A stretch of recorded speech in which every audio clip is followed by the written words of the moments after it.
पहले नंबर का प्रदेश माना जाता था और प्रदेश का कायाकल्प किया भूपेंद्र सिंह हुड्डा ने अपने टाइम में, इसमें कोई संदेह नहीं है। बंसीलाल के पीरियड को तो जो है एक हरियाणा के निर्माण का कहा है, लेकिन इनके पीरियड को नव निर्माण का पीरियड कहा गया है, इसमें संदेह नहीं।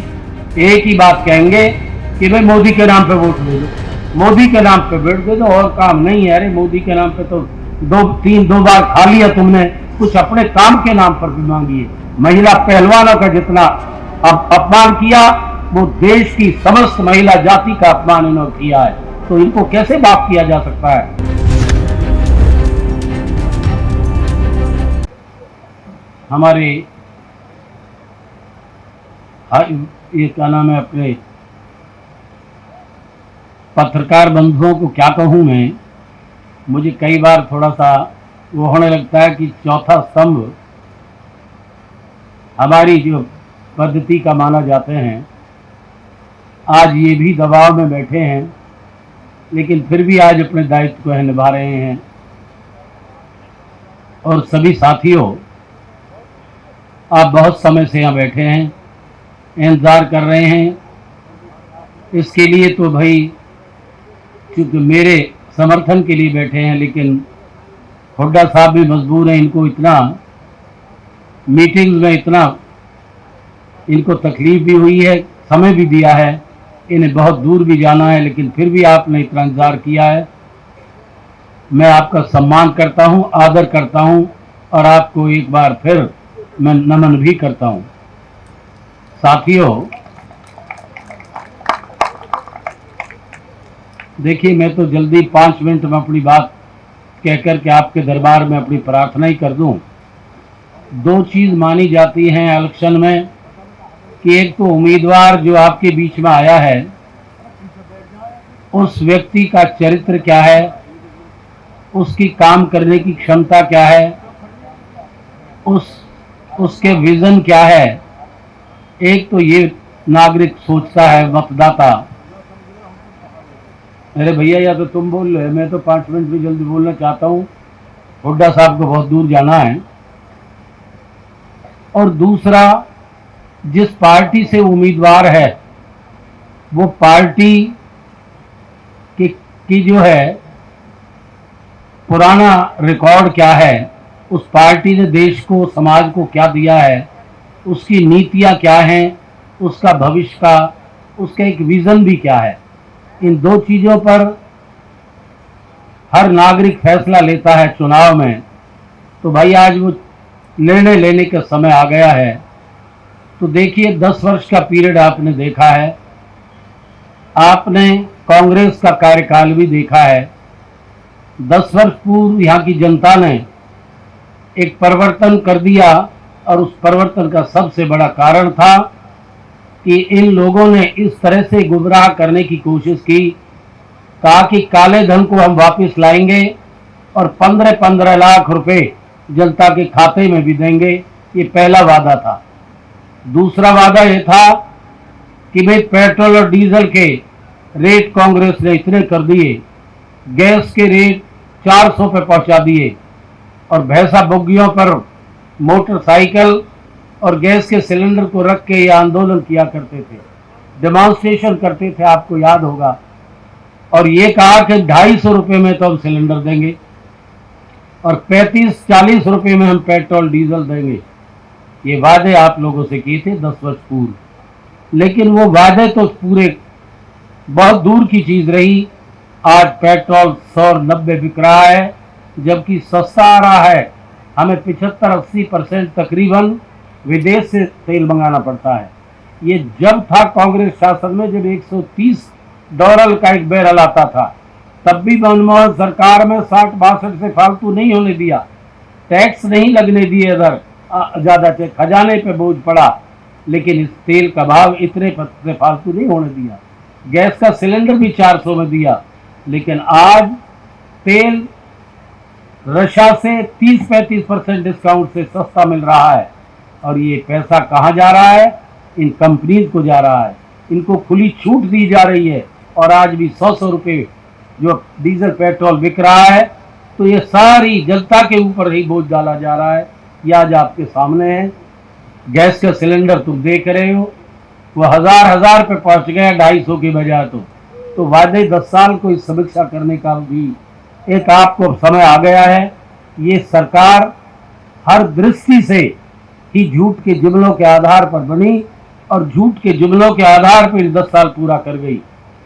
इनके अध्यक्ष हमारे शाहजी ने खुद माना मीडिया के सामने कि जब पूछा भी काला धन कहाँ है, ये कहाँ गए 15-15 लाख, तो इन्होंने कहा ये तो भैया जुमले थे, इलेक्शन में ऐसे कहा जाता है।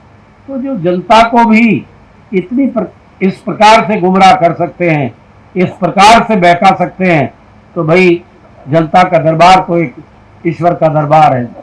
जो है अदालत में भी अगर झूठ बोल दिया जाए तो अदालत सजा कर लेती है। जनता को भी सजा देनी चाहिए थी, लेकिन दूसरा मौका भी दे दिया। आज फिर तीसरा मौका चाह रहे हैं, और तीसरा मौका फिर इनके पास कोई प्रोग्राम नहीं है। महंगाई देखिए, महंगाई इतनी बढ़ी है कि आम व्यक्ति का गुजारा भी मुश्किल है। करप्शन की हालत यह है कि करप्शन मेरे ख्याल में 10 गुना करप्शन रेट बढ़े हैं। रुपए की कीमत आज इतनी घट गई कि गरीब के लिए आमदनी महंगाई का हालत ये हो गई कि आज जीवन भी दुर्भर है। और डेवलपमेंट के लिए तो आप कह रहे, डेवलपमेंट की हालत तो ये है कि डेवलपमेंट ही सर्वप्रथम सरकार का कर्तव्य है। डेवलपमेंट आपने भूपेंद्र हुड्डा के कार्यकाल की भी देखी है। भूपेंद्र हुड्डा के कार्यकाल को डेवलपमेंट के लिहाज से मैं सबका जिक्र नहीं करूंगा कि पहले नंबर का प्रदेश माना जाता था, और प्रदेश का कायाकल्प किया भूपेंद्र सिंह हुड्डा ने अपने टाइम में, इसमें कोई संदेह नहीं है। बंसीलाल के पीरियड को तो जो है एक हरियाणा के निर्माण का कहा है, लेकिन इनके पीरियड को नव निर्माण का पीरियड कहा गया है, इसमें संदेह नहीं। इतने प्रोजेक्ट तैयार किए इन्होंने, मेट्रो भी चलाई, IMT भी, आपके यूनिवर्सिटियां भी, क्या नाम है, तकनीकी कॉलेज भी, भरपूर मदद ये जो है डेवलपमेंट की है। और आज इनसे पूछो कि डेवलपमेंट कहाँ है, तुमने क्या किए, वादे भी पूरे नहीं किए। एक ही बात कहेंगे कि भाई मोदी के नाम पे वोट दे दो, मोदी के नाम पे वोट दे दो, और काम नहीं है। अरे मोदी के नाम पे तो दो बार खा लिया तुमने, कुछ अपने काम के नाम पर भी मांगी है। तुम्हें वो याद नहीं है कि किसानों के लिए तुमने कितने अत्याचार किए। काम तो बहुत दूर की चीज है। हमारे गायक कह रहे थे कि महिलाओं के सम्मान में महिला पहलवानों का जितना अपमान किया, वो देश की समस्त महिला जाति का अपमान इन्होंने किया है।